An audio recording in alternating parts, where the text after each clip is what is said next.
Hello there everybody, welcome back to the Railway. Today you join me here on my workbench for the last video of the year, which is my annual Christmas special. So this year's Christmas special, I decided I'd try and do something that's a little bit different. I was going to do some stuff 3D printing bits, but I thought actually the logistics of trying to sort out screen recording and 3D printing and stuff isn't going to be particularly easy. So I've changed my tack this year, and I'm going to be doing a sort of requests video. So a lot of people on their live streams, for example, will accept requests. You say, oh, I'd like to see such and such train running with such and such rolling stock. So today, that's what I thought I would do. I've had requests open for about a week now. I've had a decent response on Discord. There's only one person actually on YouTube commented what they'd like to see. And as they very rightly pointed out, so it's kind of hard to pick what you'd like to see when you haven't got any idea of what rolling stock I've got. I've done a loco tour, maybe I should do some rolling stock tour. Let me know in the comments if you'd like to see that. Anyway, that person was Little Wicket Railway, if I can get my words out. So thank you to you for your request on YouTube, and for actually reminding me of the fact that people haven't got a clue what I got in my collection. So I will be trying to do something about that in the not too distant future. So yeah, Little Wicket Railway was the only person who commented on the YouTube, and the rest came in through Discord. So thank you again to everyone who has commented, but there's no point me trying to do requests on my workbench. Let's get up onto the layout where I can run the requests that you have actually requested. So the first request comes from Little Wicket Railway over on YouTube, who, I'm going to combine two of them here by the way, who wanted to see my largest GWR loco and my smallest LMS loco. So I've combined those two. Those were the two separate requests, but I've combined them together. So we have got my largest GWR loco. I have my King class, and my smallest LMS is the Bachmann Ivet class 2, and I've just got those putting a couple of Mark 1s there.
Right, so the next request is also from Little Wicket here, and again I've combined two requests. He wanted to see the most unusual loco in my collection, and something built/modified.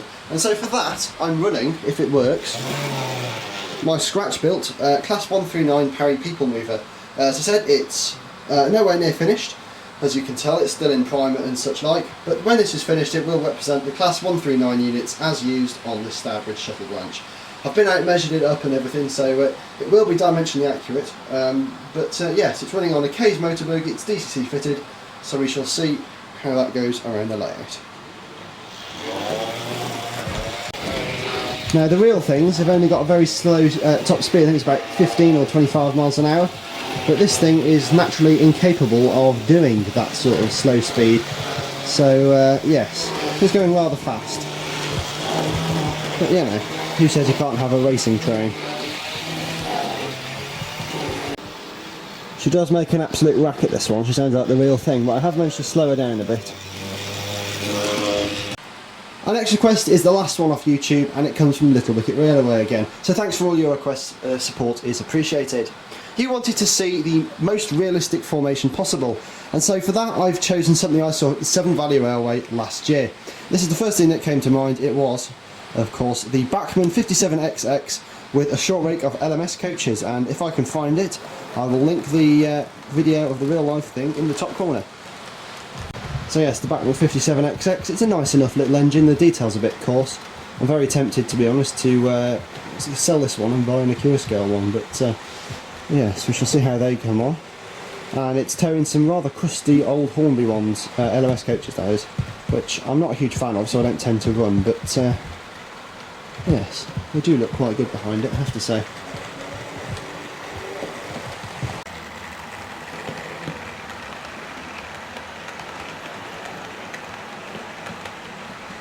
So all the requests from now on in the video are coming from Discord, so thank you to the guys over, I think it was mostly the high bookend model airway Discord for your contributions, but thank you also to the others from Discord that have contributed to the video.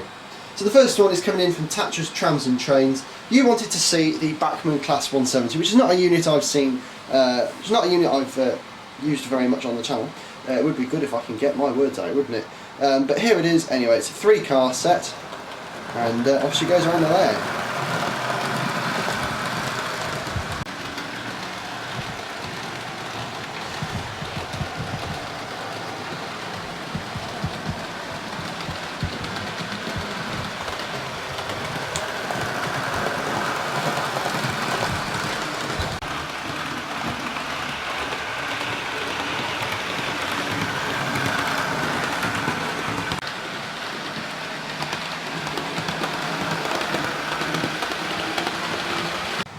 So the next Discord request came in from Thatcher's Trams and Trains again.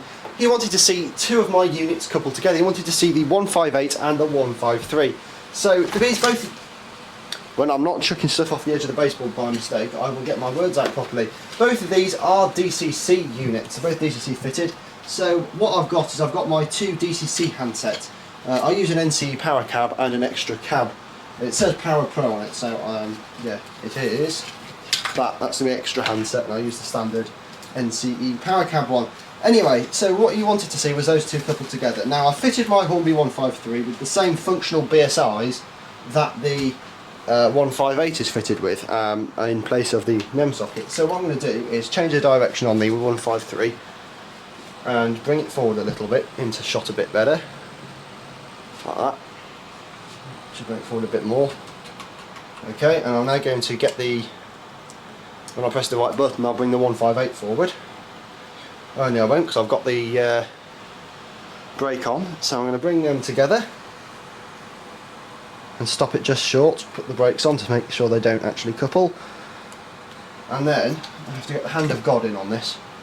There we go, coupled. So yeah, there you go, as you can see the BSIs have interlocked. So what I now need to do is make sure that they are facing the right way, which the 153 is, and now I'm going to turn off the leading cab on the 158, if I can find the right button to. No, that I'm doing the 153, that's why it's not working. Button 1, there you go, that turns off the leading cab, keeping the other lights lit. I'm going to let them load in the station a minute by putting on the interlock lights.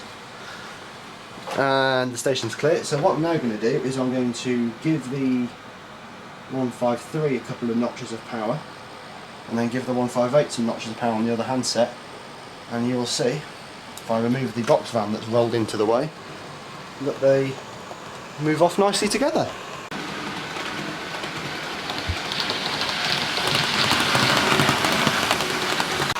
So here they are, the 153 is going nice and slowly, and the 158's buzzing along incredibly fast, which is not why I do this very, which is why I don't do this very often. So I can't speak today, can I? As you can see, let me put a bit more power on the 153.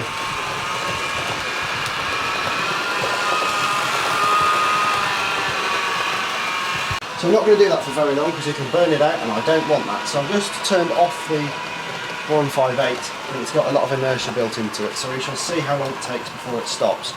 I've applied the brakes. This decoder has a brake button function, and as you can see it's come to a stop nicely. So what I'm going to do is I'm just going to quickly go through the uncoupling procedure, and my tripod's dying, which is why the shot keeps falling over, so apologies about that. You can hear me probably frantically trying to get it back on. So anyway, I'm going to press it when my DCC module, as it were, doesn't keep chucking itself off the edge, because it's an annoying piece of rubbish. Anyway, I'm going to press 1 to turn back on the leading cab in the 158, and my handset's throwing itself over the edge again, and then the hand of God comes in. There you go, it pulls the 2 apart, and also pulls the BSI out of the NEM socket and destroys the ballast at the same time, so you get a triple whammy there That's the BSI coupler. Where is it? There it is. Not a very good shot, is it? My God, can't get that focused. Anyway, I'm now going to repair the 153 because I've messed it up.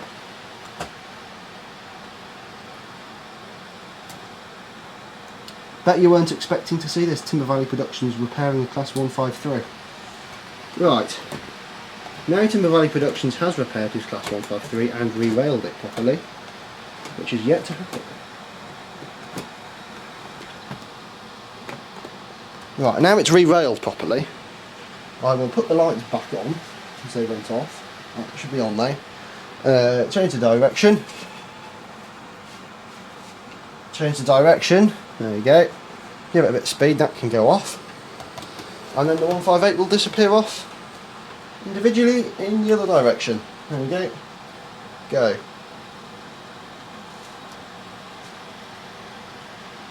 Right, it's going. Thank you very much, Tatra. So the next request comes in from George over at the Highbrook End Model Railway. He wanted to see the 2 Manners HST style with the most unrealistic wagons in my collection. So I have running them with, or most unrealistic for them, we have Earl Stoke at the front, the Revolution Trains FNAD, and then Torquay at the back. So let's set them off to a nice modest speed there around the layout. These two do perform nicely together, so there shouldn't be any problems with them hauling that single wagon load. But yes, the most inappropriate wagon I could think of to run with the Manners. There they are. Does look insane, but equally it is quite a cool request. I like that one. It has just slowed down for some reason, so it might have just derailed, but I hope not. And my tripod's now started sticking when I'm moving it, so that's good, isn't it?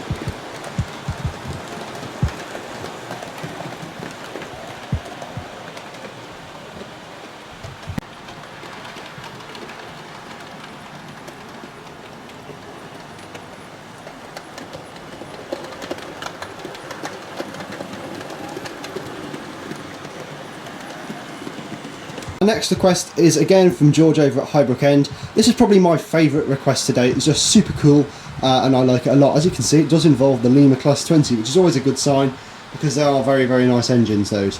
So, without any further ado, I'm going to bring them forward for you. So, George wanted to see the Class 66, the Class 60 and the Class 20 triple heading on a short mixed heritage freight. So that's exactly what I've done. And as you can see, it does look very cool indeed. So yeah, I've got my Lima 20 on the front, my Hornby 60, my Bachmann 66, an Oxford rail wagon that I got from Worley, an old Hornby box van, a Lomac and an Airfix Toad. And something has slowed down somewhere. I don't really want to run this for ages because that Lima 20's got traction tyres and I don't want it to burn the motor out, which are like hen's teeth to find. Or at least when I've tried to find them, they've been like hen's teeth. Yes, this is a nice little combination there. And it's just derailed. That Class 66 has derailed. Try that again. Yeah, I'm not going to run this for too long, so I don't want to damage any of the locos. They are all very nice running in this. But yes, thank you very much for your request, George. We do appreciate it for keeping the video, making it viable to produce at least. It's just stopped again, so I'm going to stop it now before something burns out. The next request is another one from George over at Highbrook End. So thank you very much for your support there. You wanted to see the Gresley's Rocket pushing as many wagons as possible, so I've just set up the one Oxford wagon for now. Just nice and free rolling, so I think it will be able to do it, but we shall find out anyway.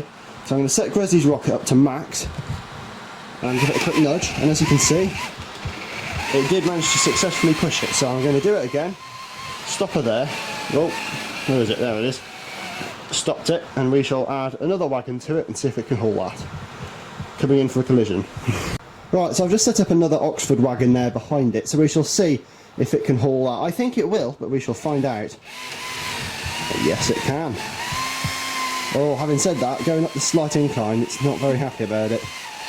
So I think I'll probably just leave it at the 2 wagons for now. And as you can see, it is going insanely fast. This is quite a fun request, I'm enjoying this. So thank you very much, George, for requesting that. Very, very cool. So the next request is from Sunjammer Pete, if I got my name right, over on Discord. This is a Highbrook End Discord. So thank you for your request. You wanted to see a random freighter, or at least that's what I've got written down in my notes. So apologies if that is not quite right, but I've got my Class 66 set up here, and I've got a single BYA behind it with the idea that it's taking it for a repair. So thank you for your request, and apologies if I haven't got that right, but that's what I've got written down in my request list, I should say. So thank you for your request.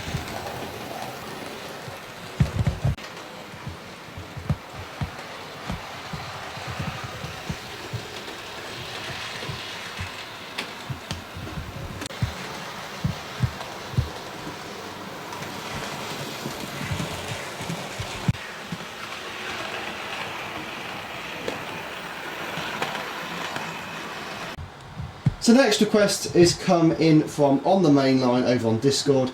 You wanted to see my most favourite loco and my least favourite rolling stock.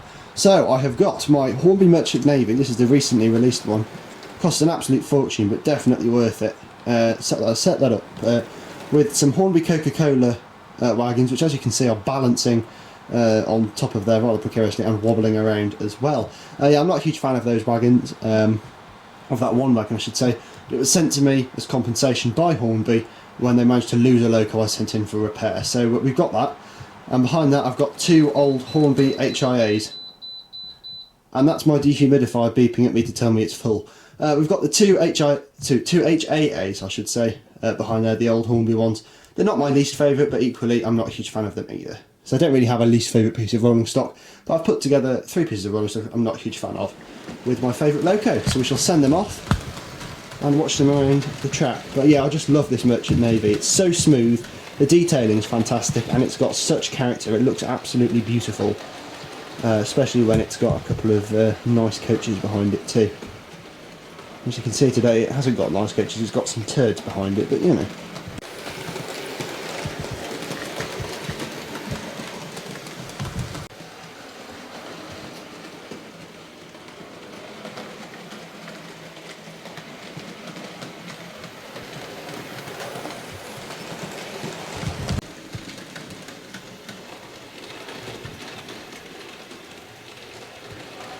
So today's final request came in from on the main line over on Discord. You wanted to see my least favourite engine with my favourite coaches. So I have got the Dapol / mainline Dean Goods, which is just a hideous engine there with my favourite coaches. Now it was tough between these and my Grizzly Teaks, but I just chose these because it's GWR, isn't it? So I've got two of my Raker castle set here. I have got the whole castle set, but I don't think I'll be able to haul more than two. So I've got two of those set up there, coupled up nicely. So we shall send this off around the layout. So thank you very much for your request.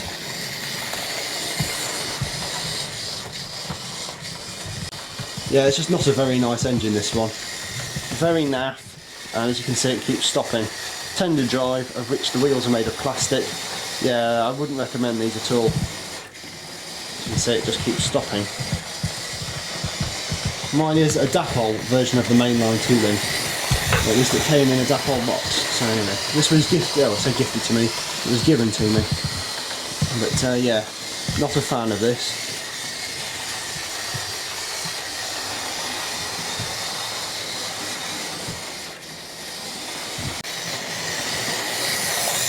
Mind you, it is performing better than some of Hornby's locos,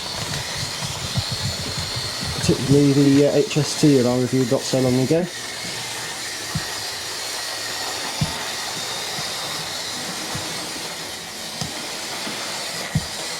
So thank you guys very much for all of those requests. It is really appreciated. That was all of them. So this is the last video of the year as well now. So thank you guys for all of your support throughout 2023. I've got a few statistics here. If I could read my own handwriting, I've copied them down off Studio. Some statistics over the last 365 days as of recording, which is the 23rd of December when I'm recording this. So yeah, I have left it a bit late, but you know. We have got 1,148.8 hours of watch time, which is just mind-blowing. I genuinely didn't think I'd get that much watch time in the whole history of my channel, so let alone 2023. So that is, although it's not very much, you know, compared to Sam's Trains or New Junction, or especially Mr. Beast or someone like that, it is quite good for a little channel like this. So thank you very much for your support this year. I have... Sorry, views. I thought it said videos. I haven't done 75,000 videos this year, so I don't think that's a very good number. No, so we've had 75,138 views this year, which is just... I don't know where they've come from, because if you look at all the videos individually, they've all got really low view counts. But thank you very much if you have viewed, particularly so if you have subscribed and commented. I love interacting with you guys in the comments. And obviously thank you for subscribing as well, if you have. And we've gained 180 new subscribers, I think it says. So thank you very much, again, if you have subscribed. It does mean a lot. And the top 3 countries for watch time as well, which is a cool little feature I found this year. UK with 26%, the US with 8.3%, and India with 5.6%. I think Indonesia was second, but I can't remember the exact... Sorry, fourth, but I can't remember the exact viewership figures. So hello to you international viewers, if you are watching. It's lovely to have an international audience. And yeah, thank you very much for your support throughout 2023. I'm gone now. I'm going to disappear off the new year. I'll be back when Hornby do their range announcements this year, provided they do range announcements. And if it's sufficient enough, I will give my thoughts on them. If it's not, then I'll just release the video after on that day. Anyway, thank you very much for watching throughout all of 2023. I'm going to disappear off now. Have a good, nice, go and have my dinner and go out and enjoy New Year as well. So thank you for watching. As always, if you have enjoyed this year, don't forget to leave a like, comment down below, share and subscribe. I'll see you guys very, very soon. Until then, bye for now and have an excellent Christmas and New Year.